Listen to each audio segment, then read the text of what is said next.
Chairman of the Organizing Committee, Mr. R. Ravindran, current and former Cabinet colleagues, leaders of the Indian community, distinguished guests, ladies and gentlemen. A very good evening and vanakkam to all.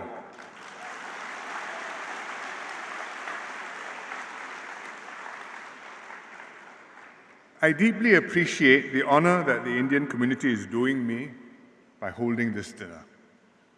I'm happy to see many old friends and familiar faces here tonight from across grassroots, business, community, and religious organizations, some of whom were present also when the Indian community held a welcoming dinner for me now more than 20 years ago.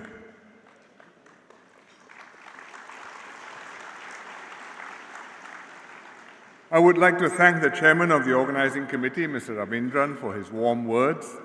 I'm also grateful for the tribute video and the beautiful elephant sculptures that the community has presented to me. I'm moved by your generous sentiments and warm wishes. In reality, whatever Singapore achieved during my term as Prime Minister owes everything to the support, hard work and contributions of many others in the private, people and public sectors, including all of you and many more from the Indian community, for which I thank you all from the bottom of my heart.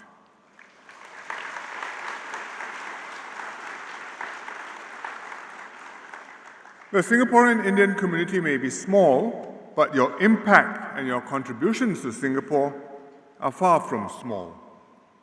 The community has played a full role in Singaporean society and worked with the other communities to contribute in many ways.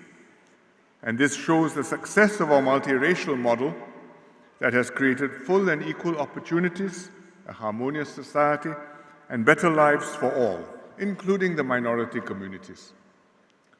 People of Indian origin have formed part of the Singapore story since the earliest days of modern Singapore. Migrants from many parts of the Indian subcontinent, including Tamils, Malayalis, Telugus, Sindhis, Punjabis, Bengalis, Sinhalese, came here in search of a better future.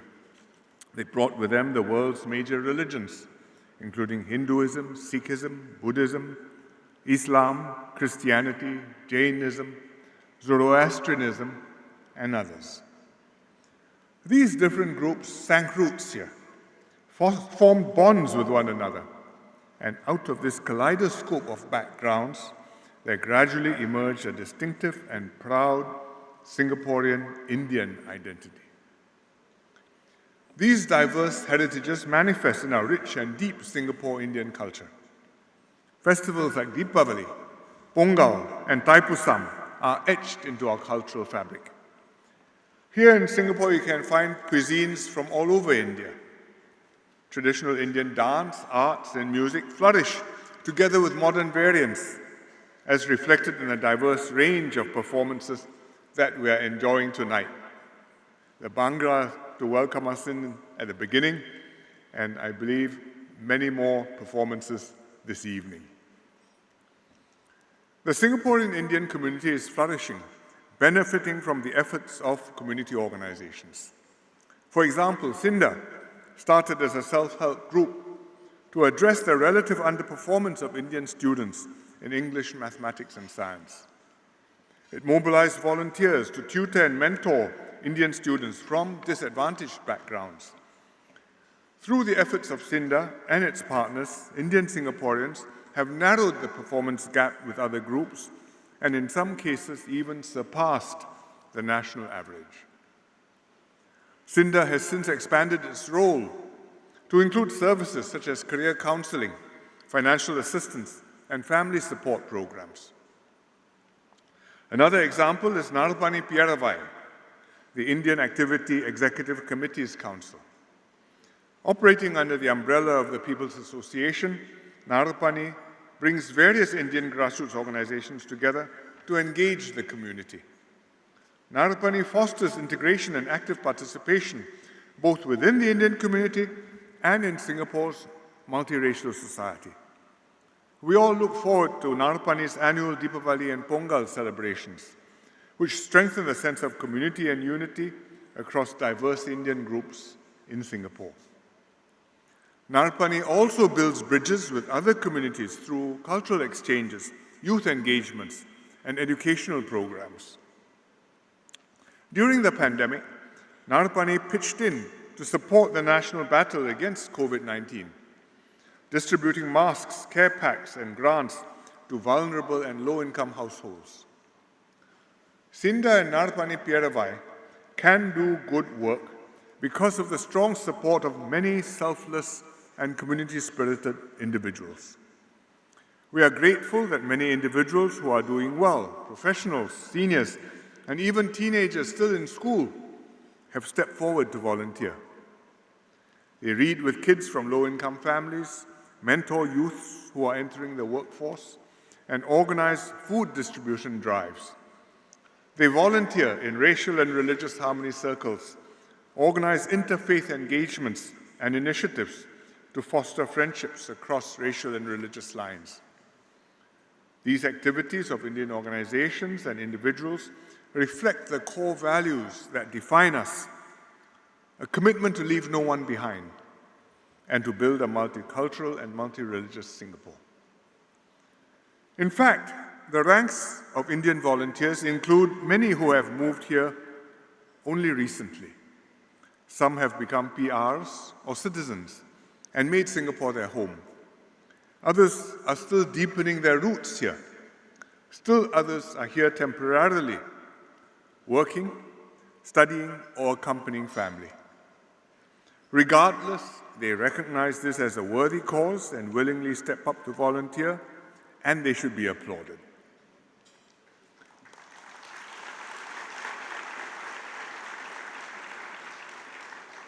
These new arrivals come from a wider range of backgrounds and places than earlier generations of Indian immigrants.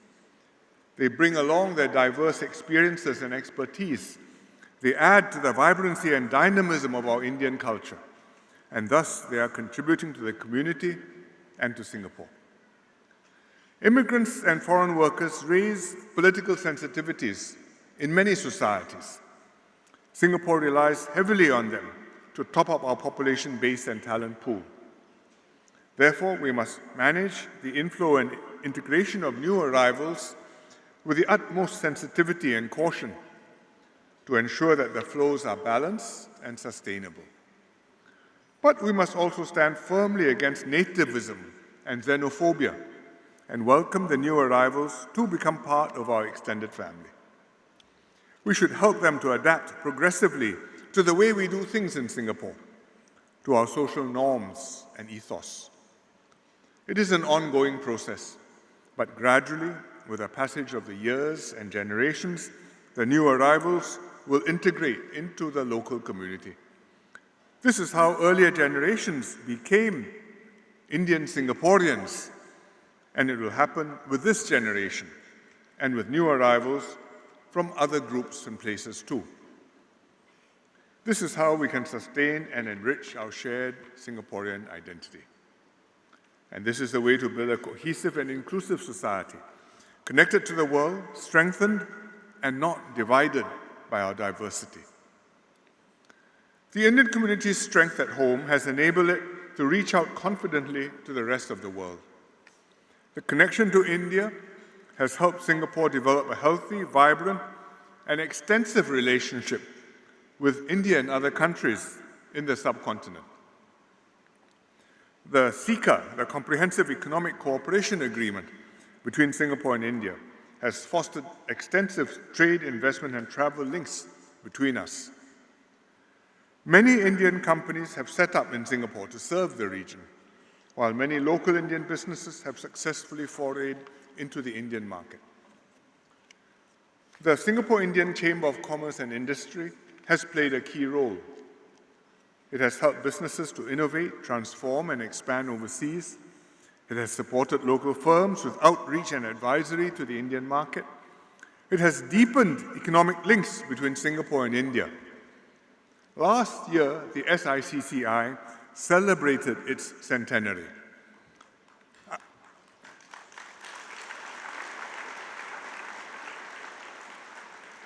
I'm a little bit late, but I wish to congratulate SICCI on this milestone. 100 years of supporting Indian businesses and entrepreneurs in Singapore. Congratulations.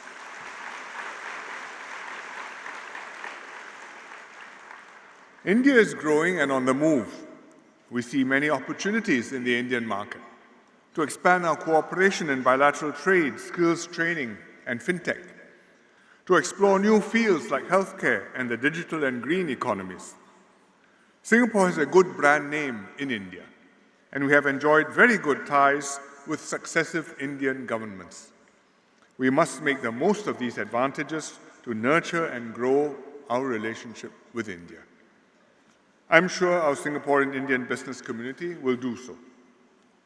Once again, let me express my deep gratitude for the support and friendship of Singapore's Indian community through these past decades. The Indian community has progressed with the nation and made considerable contributions in so many fields for so many years. As Singapore continues to advance and develop, I'm confident that you will advance with it and participate actively in building a stronger and more united Singapore.